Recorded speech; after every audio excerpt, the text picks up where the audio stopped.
நீ வந்து இப்படி இருக்கணும், இப்படி நடந்துக்கோ, அப்படி நடந்துக்கோ. யார் நீங்க எனக்கு அட்வைஸ் பண்ண? எங்களோட எங்களோட பெண்களுக்கு உங்கள பெத்தவங்களே நாங்க தான். எங்க வயித்துல பொறந்துட்டு எங்களுக்கு நீங்க என்ன அட்வைஸ் பண்றது? உங்கள அந்த வலியோட பெக்க தெரிஞ்ச எங்களுக்கு சிந்திக்க தெரியாதா? யோசிக்க தெரியாதா? யோசிக்க தெரியக்கூடாதுன்னு நீங்க வீட்ல பூட்டி வைக்கிறீங்க. இப்ப ஏன் பதற்றம் வருது? டாஸ்மாக்குக்கு வந்துட்டா உங்க வண்டவாளம் தண்டவாளம் ஏறிடும். அதனால பெண்கள் டாஸ்மாக்குக்கு வரக்கூடாது.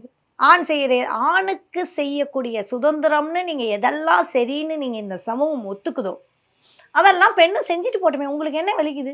ஏன் வலிக்குது? நீ தவறுனா அது ஆணுக்கும் வை. பெண்ணுக்கு மட்டும் வைக்காத.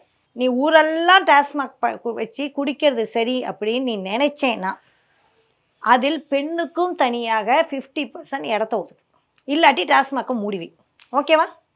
நீ நீ ஆண் என்னென்ன நீ செய்யணும்னு நீ நினைக்கிறியோ, எப்படி பஸ்ஸில 50% நீ இடம் குடுக்குறியோ, அதே மாதிரி பெண்ணுக்கும் செய்ய உரிமை இருக்கு.